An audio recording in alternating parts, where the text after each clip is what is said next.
मित्रों, महाभारत युद्ध में जब कुरुक्षेत्र की भूमि पर पितामह भीष्म बाणों की सैया पर लेटे थे, उनकी सांसें चल रही थी, लेकिन शरीर को हर पल अनगिनत बाणों की पीड़ा चीर रही थी।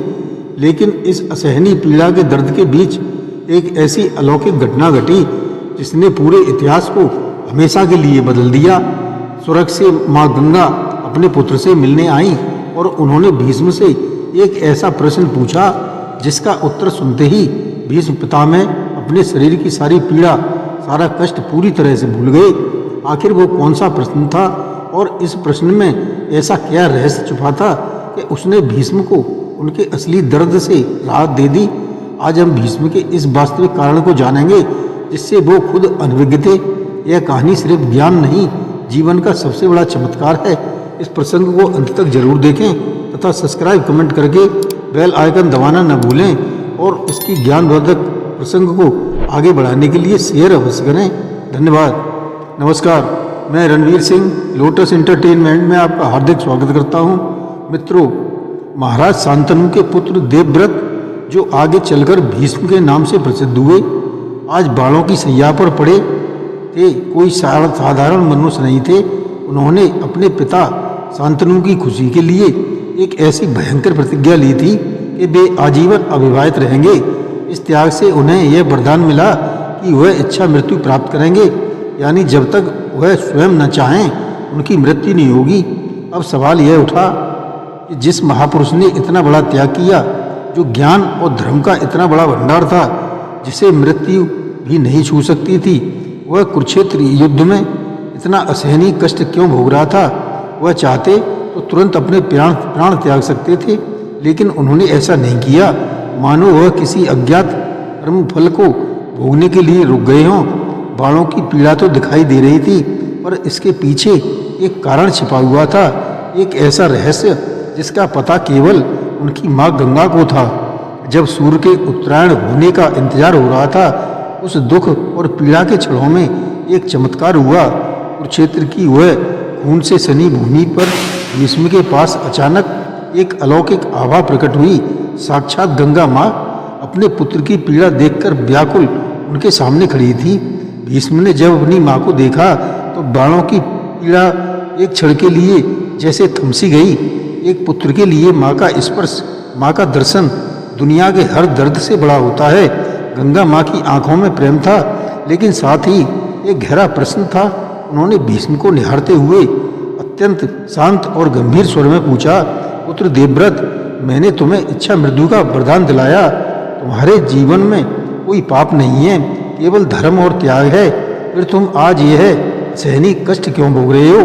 क्या तुम्हारा ज्ञान, तुम्हारी तपस्या तुम्हें इस पीड़ा से मुक्ति नहीं दिला रही?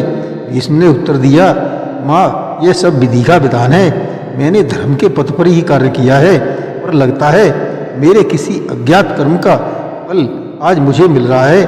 भीष्म इस पीड़ा को नियति मान रहे थे, पर वह नहीं जानते थे कि नियति के पीछे एक गहरा राज छिपा है। माँ गंगा के प्रश्न ने भीष्म को अंदर तक झकझोर दिया था। बाणों की सैया पर लेटे हुए भी उनके पास इतना योग बल था कि उन्होंने तुरंत अपनी दिव्य दृष्टि का प्रयोग किया। भीष्म ने एक योद्धा ही नहीं, बल्कि अपने 100 जन्मों तक के सारे कर्मों को याद किया। उन्होंने अपने हर जन्म की जांच की।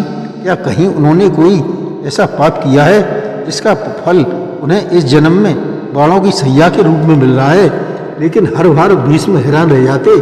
उन्हें अपने किसी भी जन्म में, यहाँ तक कि 100 जन्मों की यात्रा में भी ऐसा कोई बड़ा अधर्म, कोई क्रूर कर्म याद नहीं आया जिसके बदले में उन्हें इतना भीषण कष्ट भोगना पड़े। उन्होंने हमेशा धर्म का साथ दिया, सत्य पर चले। भीष्म सोचने लगे कि जब मैंने 100 जन्मों तक कोई पाप नहीं किया तो यह पीड़ा किस कर्म का फल है? उन्होंने माँ गंगा से कहा, माँ, मैंने अपने पूरे जीवन का लेखा जोखा देख लिया है, पर मैं इस दर्द के वास्तविक कारण से अनभिज्ञ हूँ। मैं अपनी नियति को समझ नहीं पा रहा हूँ। यह सुनकर माँ गंगा ने द्रवित स्वर में कहा, भीष्म, तुम गलती पर हो, रहस्य अब खुलने ही वाला था। जब भीष्म ने कहा कि वह अपने कष्ट के वास्तविक कारण से अनभिज्ञ है, तो माँ गंगा ने एक गहरी सांस ली और उन्होंने उनसे एक प्रश्न पूछा जिसने भीष्म के युगों युगों के ज्ञान को एक नई दिशा दी। माँ गंगा ने अत्यंत करुणा से पूछा, पुत्र, तुमने अपने 100 जन्म देखे, पर तुम्हें याद होगा कि 101वें जन्म में तुम एक महान न्यायप्रिय राजा थे। उस समय तुम्हारे सामने एक भयानक घटना घटी। तुम्हें याद है, जब तुम्हारे महल की छत से एक गिरगिट गिरा था और वह भीषण पीड़ा से तड़प रहा था। तुमने उस समय उस जीव को तड़पते हुए देखा और तुमने यह सोचकर अनदेखा कर दिया कि यह तो एक छोटा सा जीव है, इससे मुझे क्या। तुमने एक न्यायप्रिय राजा होते हुए भी उस जीव के प्रति हुए अन्याय को अनदेखा कर दिया। जैसे ही भीष्म को यह सत्य याद आया कि उनका यह असहनीय कष्ट किसी हत्या या बड़े पाप का फल नहीं, बल्कि कर्तव्य परायणता से आंखें चुराने का फल है, उसी क्षण ज्ञान की रोशनी में उन्हें अपने शरीर के बालों की सारी पीड़ा कुछ भी नहीं लगी। सत्य का बोध इतना गहरा था कि वे अपने भौतिक दर्द को पूरी तरह से भूल गए। भीष्म ने समझा कि कर्म का फल केवल बड़े बड़े पापों या अधर्मों से नहीं मिलता, बल्कि यह तब भी मिलता है जब आप मौन रहकर किसी अन्याय, किसी पीड़ा को होते हुए देखते हो और उसे रोकने की क्षमता होने के बावजूद भी कुछ नहीं करते।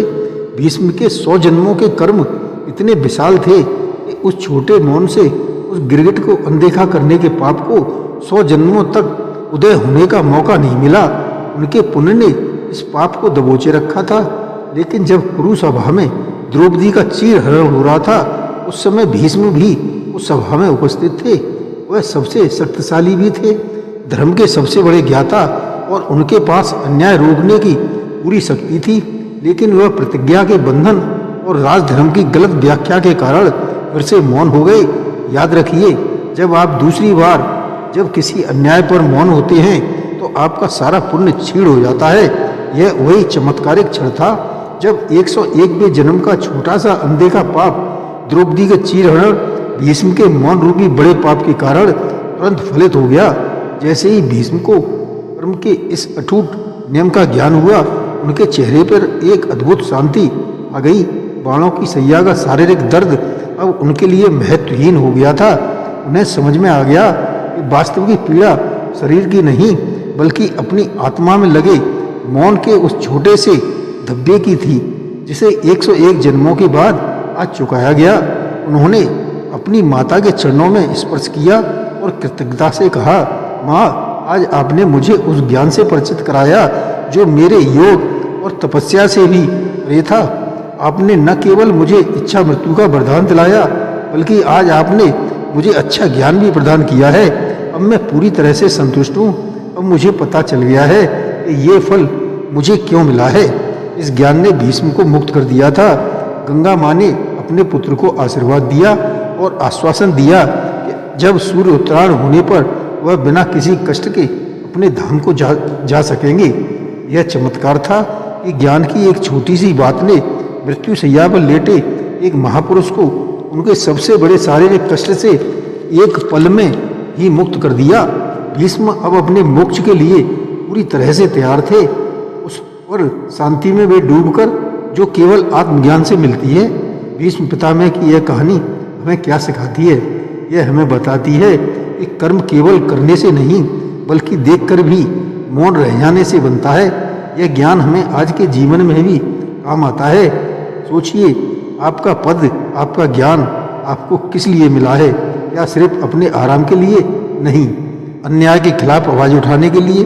भीष्म का सबसे बड़ा दुख बाणों का दर्द नहीं था, बल्कि वह मौन था जो उन्होंने एक जीव को तड़पते हुए देखकर धारण किया। यह कहानी हमें सोचने पर मजबूर करती है कि कहीं हम भी अपने जीवन में किसी छोटे या बड़े अन्याय को होते हुए नजरअंदाज तो नहीं कर रहे हैं। कहीं हमारा मौन ही हमारे आने के कष्ट का कारण तो नहीं बनने वाला। इसलिए अभी से सावधान होने की जरूरत है। जय श्री कृष्ण।